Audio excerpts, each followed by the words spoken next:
Harley-Davidson. They've got a huge line of motorcycles with all sorts of names, so I want to get to the bottom of it and sort out what these names mean and what motorcycle might be right for you. I'm also going to hunt for some Easter eggs regarding that 2023 CVO update they just released, see what I can find out.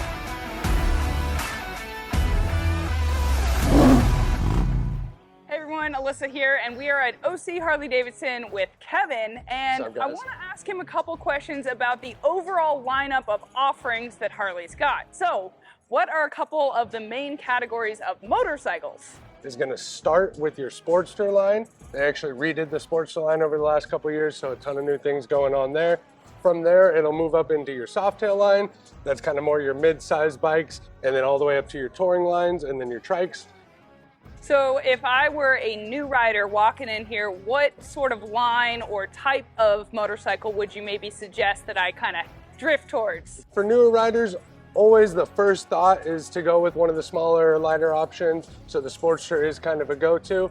But at the same time, really, it's going to depend on what's right for that rider too. So if you have a bigger rider, someone who's taller or just wants to be a little more stretched out, they might even fit on something more like a Softail. Obviously, I always say biggest thing is stay within your comfort zone. So if one feels a little too big or even a little too small, then one, it's going to distract you when you're on the road, and it's going to take away from that comfort, which really adds to the safety when you're riding. So what makes the Softail line unique? The Softails are based off of the old style frames. So the hardtail frames that they did back in the early years, all the way through the 40s, 50s, they had no rear suspension. It was basically just a triangular frame in the back. They mimic that same style with the Softail. The swing arm draws from the same line that the frame does. So at first glance, it looks just like that hardtail frame, but the suspension's actually hidden up underneath. Instead of hardtail, you get that name Softail.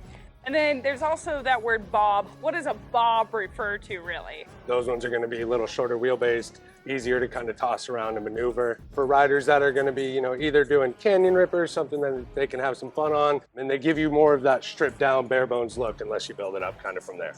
So let's talk about that Pan America. It's the adventure touring style. So basically you can take it on-road, off-road. It's one of the lightest other than the new Sportster lines that they do with that same Revolution Max motor. As we're talking about the Pan America, I've seen kind of rumors, of course, on the internet that has an engine, that this new CVO with variable valve. Can we touch on that a little bit? They did do the new 121 cubic inch motor, so they've changed up a lot of stuff on the new CVOs, redesigned pretty much from the top down, shaved weight off of it, upgraded the suspension, changed up the fairings on both the Road Glide and Street Glide to provide you with a lot more lighting to the side of the roads, not just directly in front of you, as well as kind of give you that more updated look on the fairings.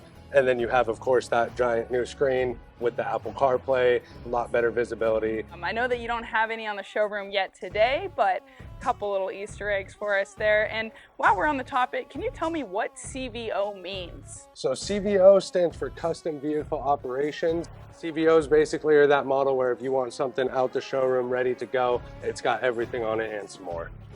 While hanging out in the dealership, I did see some pieces of Law Tigers around as a good reminder to riders that if you're ever injured in a motorcycle accident, call Law Tigers before your insurance company. They are America's motorcycle lawyers that'll go to bat for you to get the compensation you deserve.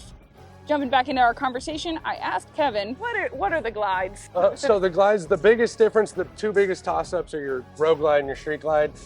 From there, the rest of them are kind of similar. Those are kind of the base, and then like your Electric Glides, your Limiteds, or your Road Glide Limiteds, those are going to be kind of the built-up versions. So your Street Glide's going to be that batwing fairing, the single headlight that is mounted to the forks of the bike, so it'll turn with you when you turn the bike. Where on the Road Glide, some say you get a little bit lighter handling. It's definitely a preference thing in terms of feel, but you get that little bit lighter handling. Your fairing's pushed out away from you because it is frame mounted, so your forks do move independently from your fairing, which means your fairing has the two headlights to give you a better spread of light since you're not going to be turning it with it. So there really is something for everyone, but if I came in here and bought a motorcycle, what is the most important thing about service that before I leave, I've got to know? Do that 1,000 mile first service, get everything checked up, make sure the bike's running good, take care of the bike so it can take care of you. And you want to be able to ride when you want to ride. Heck yeah. And if you want to come see Kevin, where are you at? I am here at Orange County Harley-Davidson in beautiful Irvine, California. You can come see me here 7 days a week, guys. Rad. Thank you, Kevin. No problem. I hope that you found this helpful. My name is Alyssa. There are some links in the description, and I will see you in the next one.